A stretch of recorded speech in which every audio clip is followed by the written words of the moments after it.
Now, I'm sure each and every one of you has played or at least heard of Call of Duty. When I think of Call of Duty, I think of an industry juggernaut. Actually, I think of it as the most commercially successful first person shooter series in the history of the gaming industry. There has been plenty of installments in the Call of Duty series. So today I'm going to decide to rank them based on my personal experience with them because there are so many titles that I will not have time to go into depth of every single lore for each and every Call of Duty title. But I will rank them based on my experience with them and how much fun and how much nostalgia it brought to me throughout my life. So without further ado, let's get into the ranking of the Call of Duty series from best to worst. Okay, so just like usual, we have our tier list here, from the best to the worst tier. Okay, so like I said, I've played all of these titles that I see here, and I actually looked through them just to make sure that I played them all. All right, well, actually, I see that there is one, the original Call of Duty, and I don't believe I played that. Finest Hour was the first one that I played. Okay, so let me go ahead and just let me go ahead and make a new tier here. Let me add a row because yeah, I did not play that. I'm not gonna lie and say that I played it because I never played that one. Okay, and I also noticed that this one right here, I did not play this either. I believe this was a mobile game here, and I don't play mobile games, so I'm gonna go ahead and exclude that one and put that under the never played tier as well. So, okay, let's just go ahead and start now with the ones we have left. So, first of all, we got Call of Duty World War II. Now, Call of Duty World War II, I actually had a lot of fun with this, the campaign specifically. I had fun with the multiplayer as well. Okay, so I'm going to go ahead and put that in the B tier because that campaign is really the reason why I'm giving it B and not anything lower because that campaign was actually fire. I'm not gonna lie. The writing in the campaign was very good, and the whole story. You get to play as a French spy, and then of course you get to play as the American soldier. Okay, and yeah, basically it's just giving you a more in-depth look at the conditions of World War II rather than just who's enemies and why the war started. It just goes in depth of what the soldiers deal with at that time. So I'm gonna give that a B tier because that was good. Okay, next we got Call of Duty Modern Warfare. So that's going in S tier because this absolutely set the bar moving forward for Call of Duty games, especially in the online community. All right, yes, Call of Duty 4 online was just absolutely explosive. My friends would absolutely massacre me if they found out that I gave this anything less than an S tier.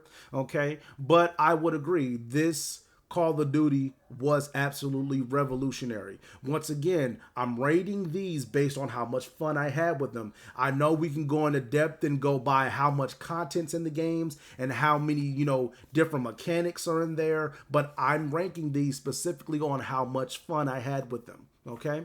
All right. So Call of Duty, that's going in S tier. Black Ops 1, that's also going S tier. Me and my friends spent countless hours playing zombies, Kino der Toten map specifically, the Thunder Gun, Ray Gun, upgrading pack-a-punching weapons, using the stage to run zombies and distract them and just rack up points. It was just a time to be alive, you guys, like quite seriously. This game was the main reason why I will consistently get on my parents for making sure that they don't let my Xbox lapse, okay? Real talk, okay? Like I would absolutely be livid if my mom forgot to leave some money on her card to pay for my Xbox Live because I wanted to play Black Ops 1 online that badly. Okay, next we got Modern Warfare 2. Modern Warfare 2, that's also going S tier, you guys. Okay, that online play and the campaign is just, both barrels. It just hit both nails on the head so well. Okay. And I loved this campaign. I absolutely love this campaign. Everybody knows the, crazy campaign mission. No Russian, where you go and you basically commit a terrorist attack on the airport and just shooting everyone in sight.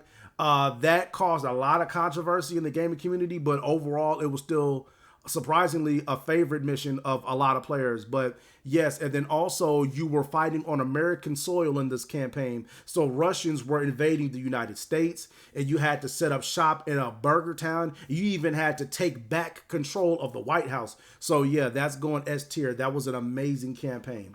All right, next we got Call of Duty World at War. Now, World at War introduced zombie mode, so I'm gonna give it an A tier just off the strength of that, you know. And also, it had DLC maps, which I wasn't aware of at the time because at this time I did not have Xbox Live. Okay, I was just too young to have it. Okay, but still, Call of Duty World at War was absolutely innovative. I liked Call of Duty World at War story as well. Okay, because it's showing multiple sides, you know, the Russian side, British side, and even the American side at war during World War II. All right, so yeah, that's definitely going in A tier. I had a lot of fun with World of War.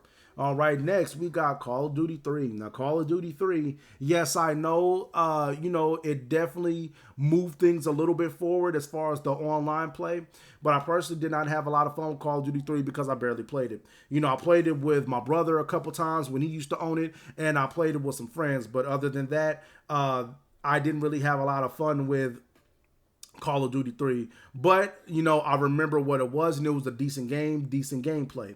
Okay, so I'm gonna put that in C tier. Okay, next we got Call of Duty Black Ops 2. Call of Duty Black Ops 2, they introduced transit zombie mode as well as plenty of other super fun maps such as Buried, okay, and the Skyscraper.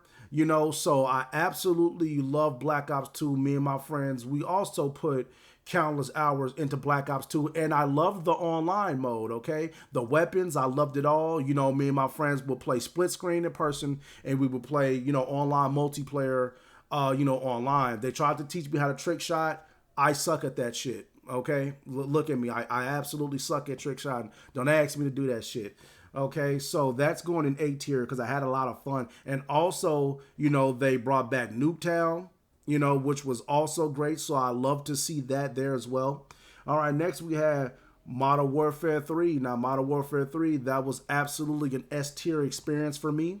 All right, mainly for the online gameplay.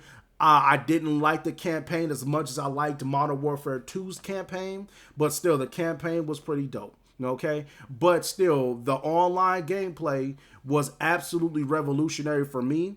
You know, it really was. Like Black Ops 1 was revolutionary for me, but Modern Warfare 3, you know, this is what I spent probably the most online multiplayer hours on because it didn't have zombies, because that's what I used to play Black Ops 1 and 2 for mainly. But Call of Duty Modern Warfare 3, the online multiplayer mode is what I spent countless hours on Modern Warfare 3. So that was a S tier experience for me. Okay, next we got World at War. It's the same thing here. You know, I know that was a better edition. But yeah, just the base edition, I still have fun. It's the same game. A tier. Okay, so Call of Duty Modern Warfare. All right, I didn't really play this other than once. You know, I played a little bit of the campaign. All right, but I really didn't play online with it very, very much because a lot of my friends didn't have, you know, Call of Duty. Okay, so the campaign was cool. All right, so I'm just going to go ahead and put that in C tier. All right, because I'm not hating on it. I just really didn't get a chance to play a lot of the online for me to judge an opinion on it. Okay, next we have Call of Duty, the big red one. Now, the big red one, you know, that was awesome too. Now, I was very, very young when this came out. I was like 8. All right. And I remember playing this on the original Xbox. And it was a fun experience because I miss when Call of Duty was centered around World War II, even though this whole time up until recent years, like when Black Ops came out, it was always based on, Modern Warfare, Call of Duty 4 Modern Warfare didn't take place in World War II, but all the other titles, you know, World at War, Big Red One, Call of Duty 2, Call of Duty 3, all those took place during World War II. All right, so yeah, you know, I did have a lot of fun with this, just the solo campaign, because I didn't even have Xbox Live at the time. I had the original Xbox. I was 8. you know. But yeah, it was a nice solo offline experience for me. So I'm gonna put that in B tier. All right, next, Call of Duty 2. Call of Duty 2, you know, I did not really have a lot of fun with it because, you know, at this point, I wasn't necessarily a hardcore fan of Call of Duty. I'm still not a die-hard Call of Duty person, all right, but I have played this series extensively, you know, just throughout my life. And I didn't really like Call of Duty 2 that much because, you know, it wasn't really anything new. All right. So I'm going to go ahead and put that in D tier. Now, Black Ops Call of Duty 3. You know, that was an okay experience for me too. You know, I'm not necessarily going to give it an A tier because I only played Call of Duty 3 for the zombies. You know, the very first zombies map where you got the 4 characters, you got the woman, you had the detective, you know, and yeah, and you had to, you know, do the Easter egg for the Shadow Man. Yeah, so that is the only reason why I played Black Ops 3 really. But other than that, the online play, it didn't keep me engaged. Okay, so actually I'm gonna probably I'm gonna move that down to C tier actually, yeah. Call of Duty Black Ops 4 now. Okay, Call of Duty Black Ops 4, I'm gonna do the same thing. You know, it just did not necessarily move me in any type of way. Like I did not necessarily invest in it. You know, I didn't really want to invest in Call of Duty 4. Okay, so it just wasn't all that fun for me. All right, and then once again, I did not really get to play a lot of online for this because a lot of my friends did not have this. And when they did get it, you know, the game was phasing out and we had other Call of Duty titles to focus on at that point. Okay, so next we have Infinite Warfare. Infinite Warfare, I did not enjoy. Okay, I really did not enjoy it. Okay, now I liked it for the aliens map that they had. Now that was cool, so I'll give it a C tier for that. But other than that, I did not enjoy Infinite Warfare. At this point, Call of Duty had started, you know, getting very high-tech weapons, jetpacks, all this type of super abilities. You know, I just missed when it was just a strictly war game, okay? I missed that, all right? And this was just further and further away from it, so I didn't like that. So I'm going to give it a C tier because it wasn't horrible, but like I said, it was just moving in a direction I did not like. Okay, next we got Rose to Victory. Now, Rose to Victory was forgettable to me because, like I said, I was so young when these came out. All right, I was very young, so I had like the original GameCube and original Xbox when this came out, same as the big red one, right? All right, so that's going to D tier because, like I said, I barely played this. I'm not even sure how much of it I played, but I do know for sure I played this.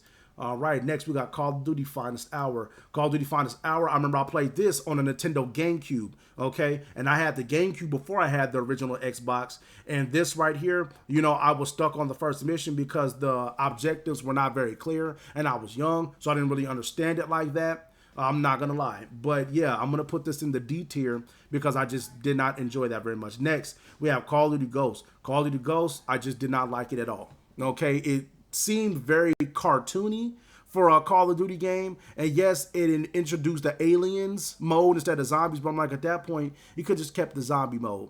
Okay? It wasn't a Modern Warfare, so you really could have just kept the zombies, but they decided to do aliens mode. And that, you know, was forgettable to me. Okay? But you guys, okay, so I've ranked all the Call of Duty titles from my favorite experiences to my least favorite experiences. Once again, you know, this list was just strictly my opinion and the fun that I had. But I'm pretty sure all of you can agree with what I put in the S tier. I'm pretty sure you all can agree with that. Okay, these games were just, in S tier, they were just perfect. Okay, now that is what a Call of Duty experience is supposed to be like, in my opinion. Everything you see on S tier. But let me know which Call of Duty made you a fan. Let me know which Call of Duty you spent the most hours on. Let me know even the Call of Duty that made you steer away from the series. Because like I said, Infinite Warfare and stuff like that, that's what started making me go away from the series and kind of forget about it until, you know, the more recent titles came out like World War II. You know, Black Ops 6, things like that. That's what made me go back to the series. But once again, you guys, it's been your boy David. Thank you so much for tuning in to another ranked video, and I will see you in the next video. Peace.